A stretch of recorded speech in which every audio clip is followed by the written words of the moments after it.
অনেক দিন আগের কথা। এক দেশে এক রাজা ছিলেন। তার ছিল বিশাল বড় সাম্রাজ্য। সাম্রাজ্যের সঙ্গে পাল্লা দিয়েছিল একটা বড় মন। দেশের মানুষ অনেক সুখে শান্তিতে বসবাস করছিল। কিন্তু হঠাৎ একদিন রাজার মাথায় এলো অদ্ভুত এক ভাবনা। রাজা ঠিক করলেন ভূত ধরবেন। যেই ভাবা সেই কাজ। মন্ত্রীকে ডেকে সঙ্গে সঙ্গে হুকুম দিলেন রাজ্য থেকে একটা ভূত ধরে তার সামনে হাজির করতে। মন্ত্রী থতমত খেয়ে গেল। আমতা আমতা করে বলল, না মানে মহারাজা, ভূত বলে তো কিছু নেই। কে বলল ভূত বলে কিছু নেই? গর্জন করলেন রাজা। মন্ত্রী কাঁপা কাঁপা গলায় বলল, মহারাজ, সবাই তো এটা জানে। সবাই কিভাবে জানলো? আবার হুঙ্কার দিলেন রাজা। মন্ত্রী আবার আমতা আমতা করে কিছু বলতে যাচ্ছিল, কিন্তু রাজা সুযোগ দিলেন না। সাফ বলে দিলেন, হয় মন্ত্রীকে ভূত ধরে আনতে হবে, নয়তো উপযুক্ত প্রমাণ পেশ করতে হবে যে ভূত নেই, না হলে গর্দান যাবে।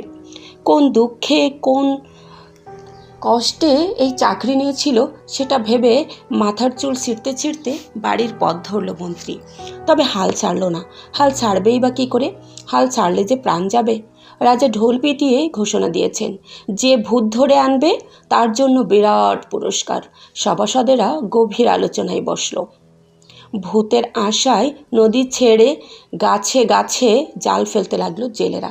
মোটামুটি একটা শোরগোল চারপাশে। এদিকে রাজপ্রাসাদের পেছনের তেঁতুল গাছে যে পেতনি তার নাতিকে নিয়ে থাকতো, সে এসব দেখে বেশ চিন্তায় পড়ল। বেটা মন্ত্রী যা শুরু করেছে, ধরা পড়ে গেলে তো সর্বনাশ। তার উপর সে থাকেই রাজপ্রাসাদের মাথার উপর। ধরা পড়তে কতক্ষণ? নানির এই আশঙ্কা অবশ্য হেসেই উড়িয়ে দিল নাতি। দূর, ওরা কিভাবে ভূত ধরার চেষ্টা করছে জানো না? জাল দিয়ে। হি ভূত কি টাকি মাছ নাকি? নানির দুশ্চিন্তা তবু গেল না। তাই এক ফন্দি আটল বুড়ি পেতনি। সে ঠিক করলো গভীর রাতে রাজার কাছে যাবে। তার চেহারা যদিও অনেক সুন্দর, কিন্তু কেন জানি মানুষ তাকে দেখে ভয় পায়। রাজাও নিশ্চয়ই পাবেন। তখন একটু হুমকি ধমকি দিলে রাজা ভয়েই এই উপদ্রব বন্ধ করবেন। যেই ভাবা সেই কাজ। পরদিন বেশ রাতে রাজপ্রাসাদে হানা দিল পেতনি। তার বয়স হয়েছে, চোখে ভালো দেখতে পায় না আজকাল। তাই ভুল করে রাজার ঘরে না ঢুকে ভুলে ঢুকে পড়ল ছোট্ট রাজপুত্রের ঘরে। ঢুকেই খ্যাক খ্যাক করে বিকট হাসি শুরু করলো সে। রাজপুত্র টেবিলে বসে ছবি আঁকছিল। চমকে পিছনে তাকিয়ে পেতনিকে দেখে অবাক গলায় বলল, কে তুমি?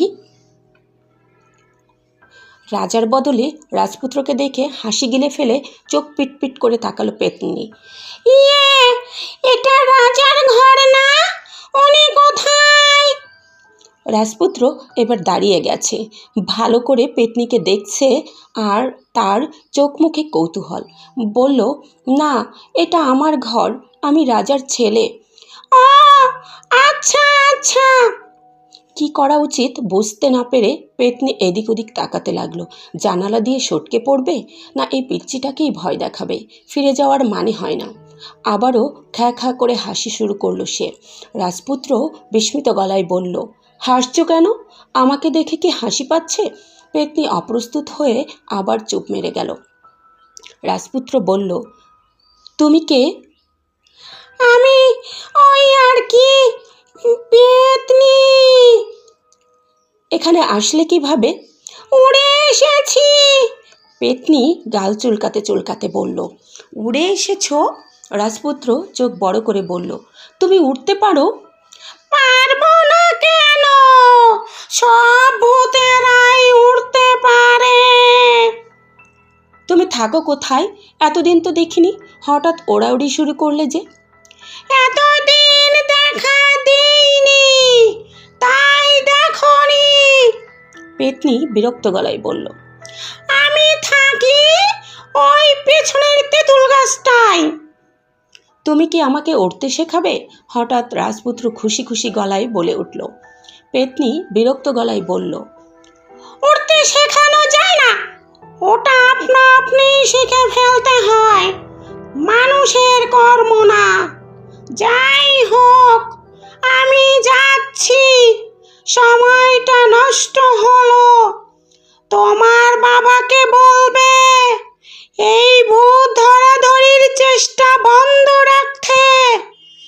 বলবে তুমি ভূত দেখেছো, ভয় পেয়েছো। ভূত মানুষ পেলে চিবিয়ে খায়, তাই ভূত ধরার দরকার নেই, বুঝেছো? রাজপুত্র চোখ গোল গোল করে শুনছিল। পেতনি যাওয়ার উপক্রম করতেই রাজপুত্র বলল, তোমার যাওয়া চলবে না, উড়তে শেখাতে হবে। মানুষ উড়তে পারে না, শেখাবো কিভাবে? পেতনি দাঁত খিচিয়ে বলল। না, হবে না।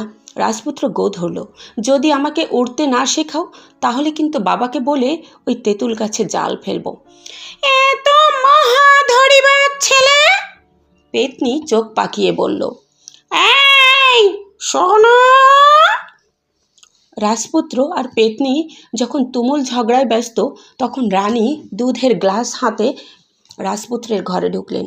রাজপুত্র আর পেতনি রানীর দিকে তাকালো, রানীও তাকালেন তাদের দিকে। ঠিক 2 সেকেন্ড নীরবতার পর বিকট চিৎকার দিয়ে হাত থেকে গ্লাস ফেলে দিলেন রানী। ঘর ফাটিয়ে চিৎকার করতে করতে লাফিয়ে ঝাঁপিয়ে ছুটলেন তিনি। ও মা গো, ভূত! পেতনি বাঁচাও! অবস্থা দেখে জানালা দিয়ে পালালো পেতনি। রাজপুত্র হতভম্ব, রানী অজ্ঞান। কিছুক্ষণ পর একটু সুস্থ হয়ে উঠলে রেগেমেগে রাজার কাছে গেলেন তিনি। ভূত পেতনির এই উপদ্রবের জন্য যে রাজার বোকামোই দায়ী, সেই ব্যাপারে তার কোনো সন্দেহ নেই। রাজপুত্রকেও ডাকা হলো। রানী আর রাজপুত্রের কথা শুনে রাজা তৎক্ষণাৎ মন্ত্রীকে ডেকে অভিযান বন্ধ করার নির্দেশ দিলেন। বিনা দোষে ভূত পেতনির এই বেঘরে প্রাণ যাওয়ার দরকার কি? রানীর মুখে পেতনির ভয়াবহ বর্ণনা শুনে তার ভূত দেখার শখ মিটে গেছে।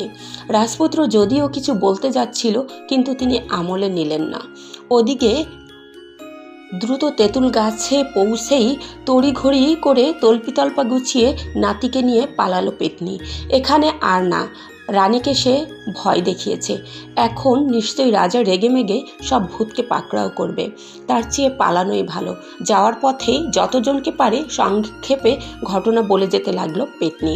দ্রুতই ভূত সমাজ জেনে গেল রাজা ভীষণ ক্ষেপে তাদের পেছনে লেগেছে। এবার আর নিস্তার নেই। সব ভূত পেতনি দৈত্য পরিমরি করে রাজ্য ছেড়ে পালাতে লাগলো। 2 দিনের মধ্যেই রাজ্য থেকে সব ভূত গায়েব।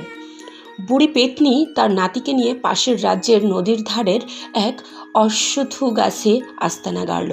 রাজার পাগলামি শেষ হওয়ায় মন্ত্রীও বাঁচল। রাজপুত্রও কয়েকদিনের মধ্যে উঠতে শিখতে না পারার দুঃখ ভুলে গুলতি নিয়ে মেতে উঠল। এরপর থেকে সেই রাজ্যের রাজা রানী, ভূত সমাজ, মানব সমাজ সবাই যে যার মতো সুখে শান্তিতে বসবাস করতে লাগলো।